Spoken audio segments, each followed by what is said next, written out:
عزیز دوستو، اسلام کے اندر بڑی مختصر سی اور بڑی جلدی میں بات کرتا ہوں تاکہ آپ حضرات کا وقت زیادہ سے زیادہ بچے۔ ایک بنیادی بات سمجھ لیں کہ دین اسلام کے اندر جس طرح ایمانیات کا باب بڑا ہی ضروری ہے، معاملات کا چیپٹر بڑا ہی ضروری ہے، اخلاقیات کا پہلو بڑا ہی ضروری ہے، اسی طرح دین اسلام میں محبت کا باب بھی بڑا ہی ضروری ہے۔ یعنی یہ جو محبت ہے یہ رسمی بات نہ ہو، وہ عملاً محبت ہو، پیار ہو، سچ مچ کا پیار ہو۔ میری طرف دیکھیں جی بھائی، یعنی یہ کوئی کسی ادیب کا جملہ نہیں، کسی خطیب کا فقرہ نہیں، یہ حضور علیہ السلام کا فرمان ہے کہ جب تک تم ہر چیز سے بڑھ کر مجھ سے پیار نہ کرو تمہارا ایمان مکمل نہیں ہوتا۔ اپنے قلبی معاملات کو درست کرنا ہے، سچ مچ میں کوشش کرنی ہے۔ آپ نعت خوانی سنیں، آپ حضور کی سیرت پاک کو پڑھیں، آپ ان لوگوں کی صحبت میں بیٹھیں جہاں بیٹھنے سے دل میں حضور کی محبت بیدار ہوتی ہے۔ یہ محبتیں لازمی حصہ ہے، لازمی، یہ ضروری ہے۔ اور پھر اسی طرح حضور کے تمام صحابہ کی محبت انسان کے دل میں ہونی چاہیے۔ یہاں تو وہ آدمی بڑا ناز اٹھاتا ہے جو کہتا ہے میں فلاں محدث کی خدمت میں حاضر رہا ہوں، تو وہ کتنا ناز کریں گے جن کو خود رسول پاک کی نسبت اور صحبت حاصل ہے۔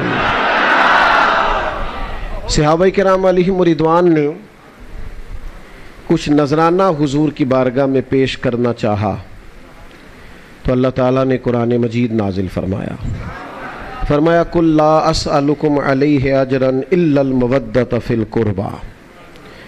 اے محبوب علیہ السلام، آپ ان سے فرما دیں کہ میں تبلیغ دین پر تم سے کوئی اجر نہیں مانگتا، بس میرے قریبیوں سے محبت کرتے رہنا۔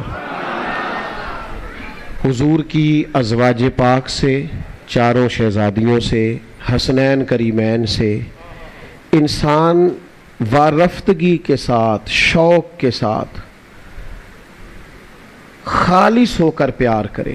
صرف وہ پیار محفلوں کا، جلسوں کا اور داد لینے کا اور امداد لینے کا ذریعہ نہ ہو، بلکہ وہ اپنے آپ سے پوچھے کہ تنہائی میں اس کی کیفیت کیا ہے، اسے حضور کی اولاد پاک سے کامل پیار ہے۔ اپنے آپ سے سوال۔ ہمارے ہاں یہ ہوتا ہے کہ بہت ساری چیزیں مخصوص طبقات میں چلی جاتی ہیں۔ امید ہے آپ ناراض نہیں ہوں گے، جس طرح ربیع الاول میں الا ماشاءاللہ بعض لوگوں کا سیزن نہیں شروع ہوتا، اسی طرح سیزن لگتے ہیں محرم میں۔ وہ خدا کے بندو، یہ محبت و ایمانیات کا باب ہے۔ تمہیں کوئی نہ بھی بلائے، نہ بھی دعوت دے، نہ بھی کوئی اہتمام کرے، تو حضور کی اولاد اور اصحاب کا پیار تو ایمان ہے۔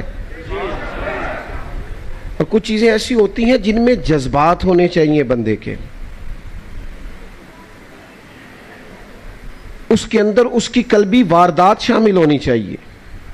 جملوں کے تراشے نہ ڈھونڈتا پھرے وہ، اور جلسوں میں لوگوں کی کثرت اور قلت پر گفتگو نہ کرتا پھرے، اور صرف موبائل کے سٹیٹس لگانے تک وہ محدود نہ رہے۔ قلبی کیفیت ہونی چاہیے۔ یعنی نبی کریم علیہ السلام نے جب حسنین کریمین کی محبت کو بیان کیا ہے تو سرکار کا وہ بیان کرنا ہی اتنا زیادہ درد اور سوز کا باعث ہے، اتنا زیادہ وہ خوبصورتی والا ہے۔ آپ ذرا دیکھیے، ہم روز نہیں اپنی اولاد کے لیے دعا کرتے، اگرچہ روز بھی کرنی چاہیے، لیکن کبھی کبھی ایسا وقت آتا ہے کہ والد والدہ بالخصوص مصلی بچھاتے ہیں، اللہ بچوں پر مہربانی فرما۔ نبی کریم علیہ السلام نے بھی اپنے شہزادوں کے لیے دعا فرمائی، اور بندہ روز دعائیں کرتا ہے، اور ہمارے ہاں تو رٹی رٹائی دعائیں بھی چلتی ہیں، روز لوگ دعا کرتے ہیں، لیکن اولاد سے رشتہ اس طرح کا ہوتا ہے کہ انسان دعا کرتا ہے تو اس کے جذبات اس کے قابو میں نہیں رہتے۔ لوگ تو بچوں کے لیے دعا کا پیغام دیتے ہوئے رو پڑتے ہیں، میرے بچے کے لیے دعا کرنا۔ کبھی غور تو کرو، توجہ تو کرو میرے بھائی اس بات پر کہ محبوب نے حسنین کریمین کو سامنے کھڑا کیا، اور کھڑا کر کے اللہ کی بارگاہ میں ہاتھ اٹھا کے باقاعدہ دعا کی، کہا اے اللہ میں ان دونوں سے محبت کرتا ہوں۔ تو بھی ان سے محبت فرما، اور مالک جو جو میرے حسنین سے محبت کرے تو ان سب سے بھی محبت فرما۔ ہم سے بعض جگہوں پہ کوتاہیاں ہوئی ہیں، ہم اس کا اعتراف کرتے ہیں۔ ہم نے کچھ ایسی چیزیں بھی غیر ذمہ دار لوگوں کے ہاتھ میں دے دی جنہوں نے غیر ذمہ داری کا مظاہرہ کیا۔ اسٹیج ذمہ دار لوگوں کا تھا، چلا غیر ذمہ دار لوگوں کے پاس گیا، نتیجہ اس کا یہ نکلا کہ قوم بیچاری ایسی چیزوں میں الجھ گئی جو بالکل ان کے بس کی بات نہ تھی۔ ہم جو عوام ہیں، ہمارے ذمہ بحث کرنا نہیں، ہمارے ذمہ تو غلامی کرنا ہے، ہمارے ذمہ تو پیار کرنا ہے۔ ہم نے محبت کرنی ہے سیدنا ابو بکر صدیق سے لے کر حضرت امیر معاویہ تک، ہر صحابی سے ہم نے پیار کرنا ہے، اور ہمارے امام نے ہمیں کہا ہے اتنا پیار کرنا ہے، اتنا پیار کرنا ہے کہ محبوب کی اولاد کے بچے بچے سے پیار کرنا ہے۔ تیری نسل پاک میں ہے بچہ بچہ نور کا، تو ہے عین نور تیرا۔ اچھا عجیب بات ہے کہ کھل کے سیرت نہیں بتائی لوگوں کو حضرت ابو عبیدہ بن جراح کی۔ ہم نے یقین سے کہتا ہوں نہیں بتا سکے ہم لوگوں کو حضرت معاذ ابن جبل کی فضیلتیں، نہیں لوگوں کو آگاہی حضرت خالد بن ولید کے جذبہ جہاد سے، کہاں خبر ہے لوگوں کو کہ حضرت سالم مولا کون تھے، کہاں لوگ جانتے حضرت ابی بن کعب کیسے آدمی تھے جن کو امامت کا انتخاب کیا سیدنا فاروق اعظم نے کہ آپ تراویح پڑھائیں گے، کہاں اس پر سیمینار ہوئے، کہاں ان بزرگوں پر ہم نے کام کیا۔ حضرت سعید بن زید رضی اللہ تعالیٰ عنہ کی دیانتداری کب بیان کی گئی قوم کے سامنے؟ عجیب بات ہے کہ مشاجرات تم لے آئے، جو چیزیں تمہارے بیان کرنے کی تھی، بتانے اور سنانے اور سمجھانے کی تھی، وہ تو تم نے، میں اکثر دوستوں سے کہتا ہوں، ہم نے کچھ وقت کالج میں گزارا ہے، تو تمام اساتذہ جو ڈگری ہولڈر بھی ہوتے ہیں سارے تدریس پر ماہر نہیں ہوتے، یعنی پڑھا لکھا ہونے کے باوجود بھی ہر آدمی پڑھانے میں مہارت نہیں رکھتا۔ اللہ تعالیٰ صلاحیتیں دیتا ہے، کچھ چیزیں خدا داد ہوتی ہیں۔ اب ایسا نہیں ہو سکتا کہ اردو کے ٹیچر آئیں کلاس روم میں اور آ کے بچوں سے کہیں کہ کتاب نکالو، تو بچے اٹھ کے کہیں کہ استاد صاحب پہلے آپ بتائیں آپ ایم اے اردو ہیں، اور اگر ایم اے اردو ہیں تو پھر آپ نے ایم ایڈ کیا ہے، اور اگر کیا ہے تو پھر آپ میرٹ پہ ہیں کہ سفارش پہ ہیں۔ بچوں کا حق بنتا ہے یہ بات کرنے کا، جلدی جلدی بتائیں، اور اگر کریں تو کم از کم میں ہوں تو میں سب سے پہلے اس بچے کو کلاس سے نکالوں گا، اور پہلا لفظ یہ کہوں گا کہ تو بنیادی طور پر پڑھنا نہیں چاہتا، اس تیرا حق نہیں بنتا نا یہ بات مجھ سے میرا بڑا کرے، پرنسپل صاحب کریں یا اس شعبے کا کو بڑا کرے، تو کون ہوتا ہے؟ وہ خدا کے بندے، صحابہ کے مشاجرات میں بات کرنا عوام کا کام نہیں، ہماری ڈیوٹی نہیں۔ ہمیں تو نبی پاک نے فرمایا صحابی کا نجوم، یہ سارے ستارے ہیں، تم نے ان سے ہدایت کا نور حاصل کرنا ہے۔ ہم نے تو دیکھنا ہے ان کی سیرت میں جو تقوی ہے، پرہیزگاری ہے، جو حضور سے وفا ہے۔ تو پہلی تو گزارش آپ سے یہ ہے کہ جم کے پیار کرے رسول پاک کی اولاد سے۔ میرا ایک دیہات سے تعلق ہے، دیہاتی لوگ وہ ہوتے تھے جن کے مکان کچے ہوتے تھے پر عقیدے بڑے پکے ہوتے تھے۔ میں علماء یہاں زیادہ بیٹھے ہیں اور بزرگ بیٹھے ہیں، کچھ باتیں زیادہ اس لیے بھی نہیں کر سکتا کہ بزرگوں کی موجودگی میں بہت زیادہ باتیں اس طرح نہیں کرنی چاہیے کہ انسان بڑا ناسے محسوس ہو، کیسا دستور زباں مندی ہے تیری محفل میں، بات کرنے کو ترستی ہے زباں میری۔ اب تو چیزیں آ گئی محفلوں میں، مجلسوں میں، سٹیٹس لگانے میں۔ وہ جو پیار کا خلوص تھا نا، میرے ابا جی بڑی عید پہ چاول لائے گھر میں، کٹھے لے آئے، وہ بڑے اچھے چاول تھے، تو وہ خواتین پاس کرتی تھیں اکثر گھروں میں چاول، پہلے سیمپل آتا تھا، تو وہ چاول بڑے اچھے تھے، پکائی بڑی اچھی تھی، خوشبو بڑی اچھی تھی، اور اماں جی تبصرہ بھی کرتی تھی کہ دانہ بھی بڑا لمبا لمبا ہوا ہے چاولوں کا، بڑے بہتر تھے، خوشبو بڑی آئی، پسند بڑے آئے۔ دو ایک دفعہ پکے تو پھر اس کے بعد گھر میں جب چاول پکے تو کچھ اور قسم کے پکے، تو والی صاحب نے فوراً اعتراض کیا، کہنے لگے وہ جڑے میں لے آیا سو چاول وڈی تے وہ کتے نہیں، ایک دو باری دیتے نے بعد چ نہیں ملے۔ تو یہ میں آپ کو ان پڑھ اور سادے لوگوں کی باتیں بتا رہا ہوں۔ اماں جی میری فرمانے لگیں